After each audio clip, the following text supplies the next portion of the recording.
Welcome to episode 3 of Connect U's YouTube channel. So, today I thought the most important thing to talk about was centralisation and decentralisation. They're two words that are getting thrown around a lot, and they can have slightly different meanings depending on the context. But for the context that we're experiencing today with the digital world, digital ID, the main thing to really understand is that centralisation is a very concentrated amount of power held at the very top, whereas decentralisation is diluting that or delegating that across various points. The reason centralisation has become such a dangerous thing, combined with digitalisation, is because of one thing, and that is data.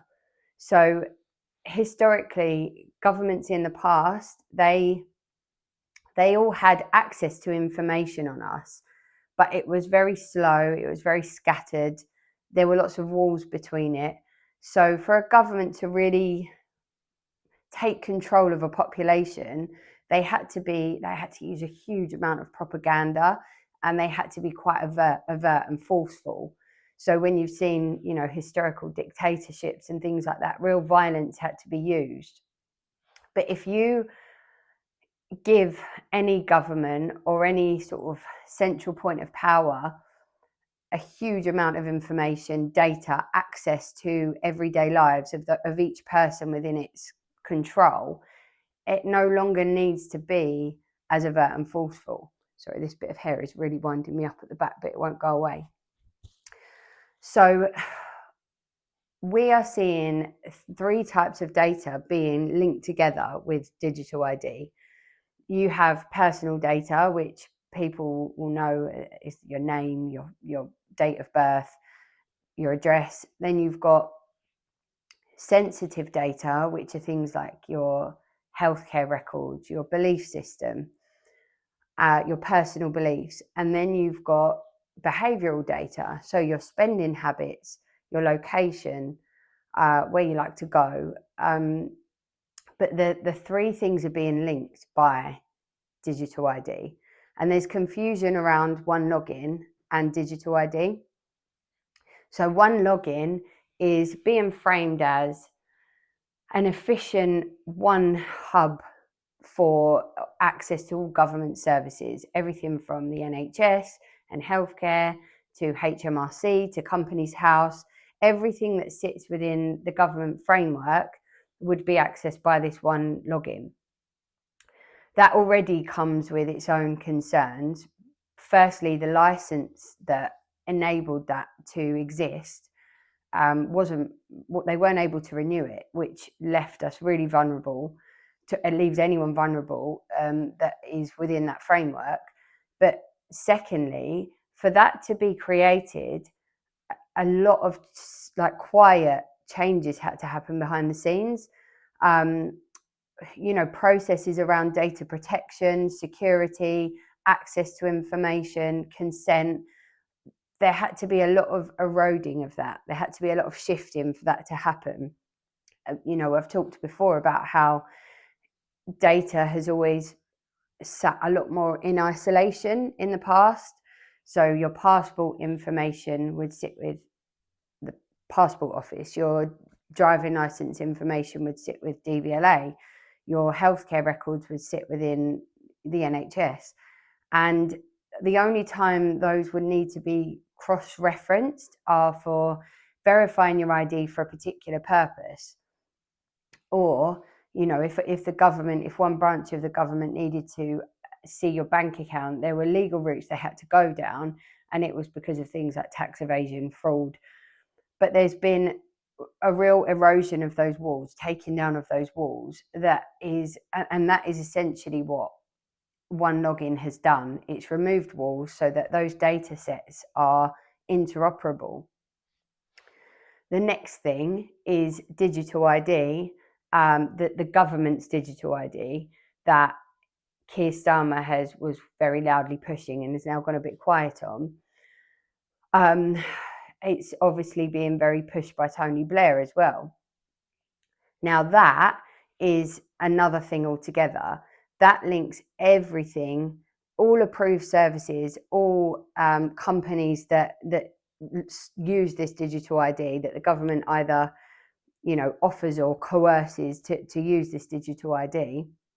It links everything from your bank account, your social activity, access to business platforms that you might use. It links everything back to the government. And then with one login as well, you seamlessly connect into every part, they seamlessly connect into every single part of your life. Is that really worrying? Some people might ask. I mean, I've seen people saying it. If you don't have anything to hide, you don't have anything to worry about. But that really isn't the crux of the problem here. And it's really key for people to understand why this is a different moment. This moment is like unlike anything that's ever happened in history. And it all comes down to data. So if you look in your banking app, you might now see that your carbon footprint is being tracked. It's not happening on all banking platforms. I know NatWest is one of them. So if you're eating out at Nando's, it will tell you how much CO2 you're spending. So they're starting how much CO2 you're emitting. They are starting to link your behavioral data to your spending habits. If you then allow that access to be linked to the government, they then have the ability to start edging towards a system where they can reward or punish you based on your behavior. They have access to things that you rely on a daily basis, like your bank account, and it puts you in a really, really vulnerable position. So where I was speaking about how governments had to be very overt and forceful, this linking of data and this real invasion of our everyday lives and our privacy means that they aren't going to need to do that anymore, because they have levers there that they can pull. So, they don't like what you're speaking about on social media. And all right, it could be something really out there, and it could very much be wrong. And that's one thing. But what if it's just that you start speaking out about the fact that you feel like this state overreach, and they suddenly go, that person's causing too much noise. We're going to pull this lever on them. We're going to pull that switch on them. And it's very, very dangerous. And it's a slow, quiet creep, and one that a lot of people are walking into almost, they're almost sleepwalking into it. The other point here is that just because you think that one government, even if you don't think that Labour has any ill intent with this, and you buy how they're framing it as efficient, as cost effective, as beneficial for us, as helping to control immigration.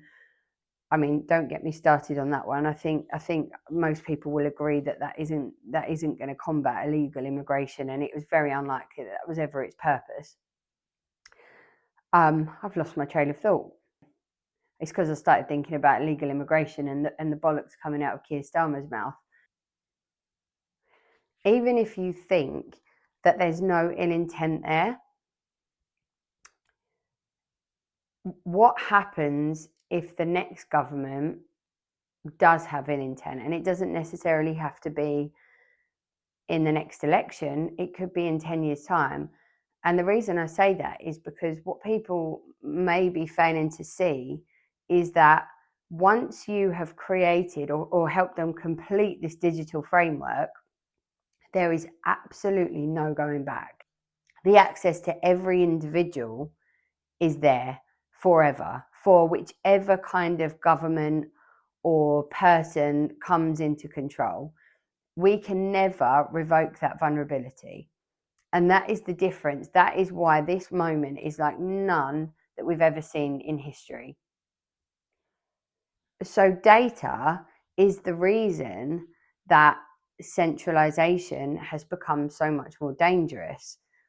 Historically, the main tool of power or control was money, but now data has replaced that. Money's become more of a leverage, but data is what enables them to really have the individual by the balls. Historically as well, so in the past, cash has always acted as kind of a natural buffer between us and the state. We had an element of privacy there, of a way that we could keep them in check, I guess, because we could transact discreetly. And if they started to push it, if they started to get lazy, if they started to implement really heavy taxes that weren't benefiting the nation, that were squeezing business owners, that were pushing us into a place that we can't really survive, we had the ability to go, well, fuck you. I'm gonna actually just pay this person cash in hand, and I'm gonna avoid the ridiculous taxes. But with this increasing reach of digitalization, this increasing overreach, with all the digital systems, the frameworks, these things that we're so deeply embedded in, and the quiet removal of cash, which has ramped up very, very quickly over the last 5 years, but it's been hidden and disguised in reasonings, around COVID and things like that. Cash is going to kill you. Now we're seeing that it's very difficult for us to keep our government in check, because they have us by the balls. They really do already. But if we then put digital ID into the mix, one login that's linking all of those things, the level of overreach that can happen there. I mean, it's already a real invasion of our human rights, but it becomes unthinkable, to be honest. This is where decentralisation is what is going to save us. People have been fighting to keep cash. It's not working. It's, we've seen it everywhere. Cash is king. Support your small businesses. Keep paying in cash. It's not working because man's evolutionary nature is always going to be to opt for convenience. We are always going to go for the things that make our lives easier. That's just the way we're built. It's the way we're hardwired. And that's why, despite the amount of people that are preaching keep cash, most of them won't be just paying in cash. They will still be feeding the centralized digital frameworks. So apart from the fact that people are fighting to keep cash and it's going, the other problem with cash is that it's a very dangerous thing when the leverage, the money, the spending is also controlled by the same people that determine how much of it is printed. They influence. I mean, people talk about inflation as a natural economic cycle. It seems far more likely that it's engineered. It's a control tool. So with the rise of things like cryptocurrency, yes, it comes with its own risks, but the decentralization is a real game changer. So for people that are kind of saying crypto came in as another Trojan horse, it was there to desensitize us to concepts like digital currency, digital pound, the centralized digital currencies. I mean, maybe, but could that just be their fear? Are they just resisting the changes that we've seen come? What if actually it was created because people saw the way the government was going, and they saw that decentralization was the only way to stop this ridiculous overreach that's happening everywhere? If you don't really understand the blockchain and cryptocurrency, now is the time to really start educating yourself on it. And you don't need to be a crypto investor. You don't need to be some tech guru to understand the basics of the blockchain. I can try and break it down in a very simple way. The blockchain is a digital ledger, a secure digital ledger, and it's held on the Web3 layer of the internet. So there are 3 layers to the internet. Web 1, which is very static, it's websites, it's read, URLs.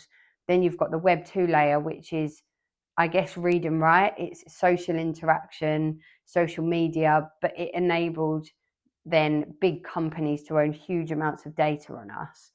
The Web3 layer is the decentralized layer on the blockchain that gives the individual ownership of their own data and the ability to transact. Crypto is the currency, the value that is attached to that layer of the internet. So the blockchain is made up of blocks, and each block is essentially data. Every time a transaction is made, a block enters onto the chain. It will contain a serial number called a hash that's unique to it, but it will also carry the hash from the previous block. So once as that chain grows, every block will be linked to the previous block of data, which makes it very, very difficult to tamper with. There's also another security layer on, which is like the verification across the network. And the two combined make it virtually impossible to hack, to tamper with, to manipulate, because it would affect the whole chain. The blockchain doesn't sit in any one place. It's across a network of thousands of computers, and that's how it's so different. You know, historically, the internet has been controlled, or layers of the internet have been controlled or owned by a small minority. Now people have got a new way to use it that puts them back in control. And that's what Connect You is building on. We're building on the blockchain. Now, cryptocurrency is another thing that can really raise people's alarm bells. And I understand it. I understand why. I think, you know, it's this word that, unless you're somebody that's been in the crypto markets and you understand a little more of it, it can really put the fear in you, the thought of trying to transact in these, you know, these digital kind of mysterious currencies. But to understand how the blockchain operates and how crypto can help you, you need to understand what its original purpose was. And that was to give the individual control back over peer-to-peer transactions. It was to be able to transact in a decentralized way.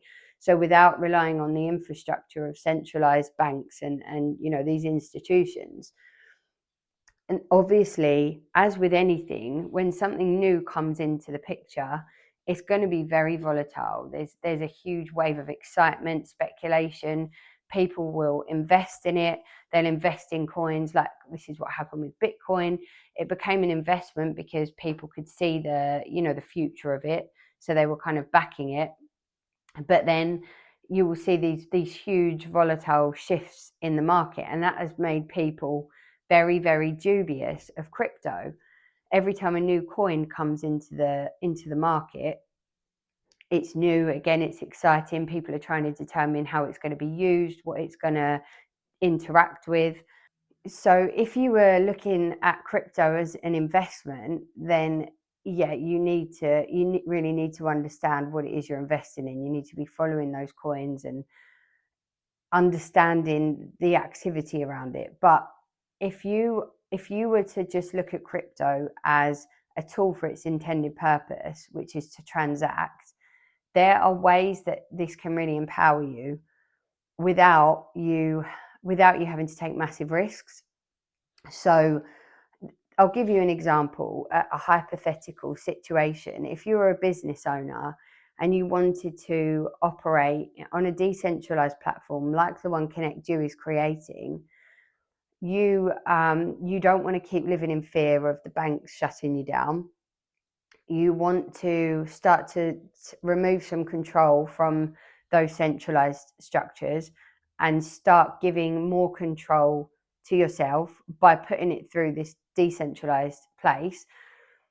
How crypto can help you, there's a lot of ways, but say for example you need 10 grand in your bank account to cash flow your business for the next 2 months. So it's not money that you're looking to invest, but it's money that needs to be there to pay staff wages, to pay suppliers, whatever it might be. You could, to go and put that money into a volatile coin would be pretty silly, especially if you don't really understand the coins. But if you were to move some of that money over to a stable coin, for example, one that is pegged to the value of the dollar, the euro, the pound, which whilst there's still some volatility with them, they are the most stable currencies, the fiat currencies, at this moment in time. To my knowledge, if you're just looking at crypto in general, people feel a lot more secure paying in cash, paying in pounds, dollar, because they understand it. It's been obviously there for a long, long time, and we can predict its behaviour. The everyday person is more able to predict its behaviour. So you could transfer your money over to a stable coin that isn't going to be exposed to big market swings. It's not going to be as volatile. But then what you could do is transfer some of that over to another coin, a privacy coin, for example, that is completely decentralized, completely away from the oversight and the control of the banks, but only exchanging the amount that you needed for that given transaction. So that way you've got your money out of the bank account, you've got it away from the risk of losing it if your bank account shut down because of things like, for example, digital ID, or, I mean, to be honest, the bank goalposts are moving constantly, and we're seeing more and more people have their bank accounts frozen for no good reason. So you can put your money in a stable coin. You can then transfer a little bit of it over to a privacy coin, for example, Monero, which is virtually untraceable, and that's why governments don't like it. But the common misconception is that it's there for illegal activity, but it really isn't. It's more there to protect people from the situation that a lot of us in the UK are feeling, and other countries. So there are ways to protect yourself, and it is just about understanding it, and it's understanding the blockchain as well. The blockchain is as decentralized as it can possibly get because of the fact that it's spread over a network of so many computers, and no single entity or person can gain control of it. It is all backed by the structure that it's built on. It is mathematical structure, and the fact that it can't be manipulated, it's virtually impossible to hack, gives a huge amount of protection and security over your data, over your transactions. And you can use things like smart contracts that can sit on the blockchain too, which can act as sort of a barrier between transactions. So it can create a conditional transaction, i.e., this person receives that money when these conditions are met. And once they perhaps tick that condition has been met, the money will then be released and sent to them. So there's ways for it to really work incredibly well for businesses. And that's what Connect You is building. We are building an ecosystem on the blockchain for business owners, for everyday people, whatever your situation. If you're feeling the stamp of the overreach that's happening in the country, it's a place for you to come and transact. And what also needs to be understood here is that there are so many different ways that people are looking to deal with what they're hating, what they're seeing that they're hating in the country. Some people are just frozen in fear, and they're just going along in their little bubble, hoping the worst doesn't happen. Some can see very clearly that things are becoming dangerous for our future, for our kids, and they're taking different avenues. Some are going to protest, they're signing petitions, and it's a really frustrating process because petitions are being pretty much laughed out of Parliament. They're not really being taken seriously. There are people that are setting off grid communities up. They're building their own power sources. They're completely disconnecting themselves from society because of how embedded we are in these systems. And that's a lovely concept, but the reality of it is, for a lot of us, we have built businesses, we have homes, we have legacies that we have spent tens, if not more of years, decades building, so that our children have security, so that we have something to leave behind. We've put our hearts and souls into our business, so to just up and go when we're tied in, we're embedded into things like Companies House, we have mortgages, or we have property that's tied up in the government infrastructure. It isn't that simple. And I don't think anybody could be naive enough to think that you can tackle all of that overnight. But what you can do is start to remove the control from it gradually, build control in an ecosystem. And as that ecosystem grows and evolves, we grow with it. The network, the community, the expertise, whether that's legally, in taxation, in technology, in development, cyber security, we build that and it evolves and it grows, and suddenly you start to see the power balance shift. And that is where real change can happen, because if we suddenly started attacking government infrastructures, not only are we risking being arrested, which we don't want, we're also significantly underestimating some of the positive parts of that infrastructure that we rely on every day. For example, our emergency services, our ambulances, that is state funded. It comes from the taxpayer, yes, but the coordination of it is managed by the government. So while there are so many different ways that people are tackling this, and they're looking to take down the government, they're starting political movements, or they're just trying to fight it through parliament, which is a slow, drawn out process that we don't really know is going to work. That the real power for us is in actually taking action by doing something that's going to enable us to make money. All of us, everybody that uses it, is going to enable us to do business, build community, and a community side of it is a huge part of it, because with all of the benefits of technology, there's a lot of negatives to it, but with all of the benefits that we're seeing, the one thing that things like AI, digitalization, it's one thing that it's never going to take away is human connection. One thing it's never going to replace is human connection.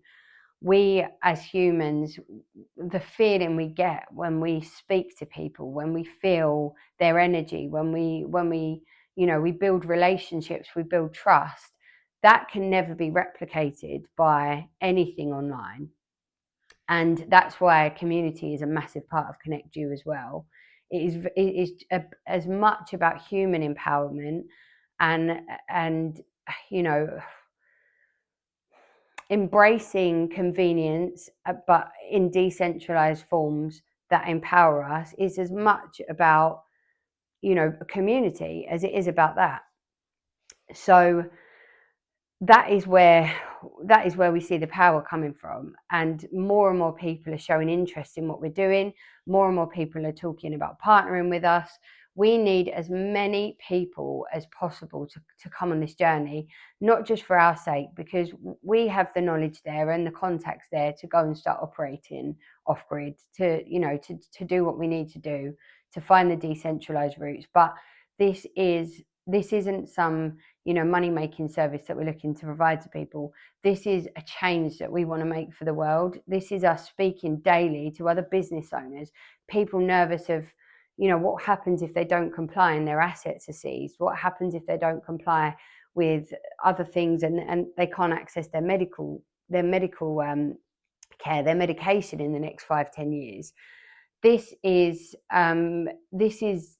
mission is so important, and the more people come on board, the more people we speak to, the more people give their questions, their situations, their ideas, the more powerful it becomes.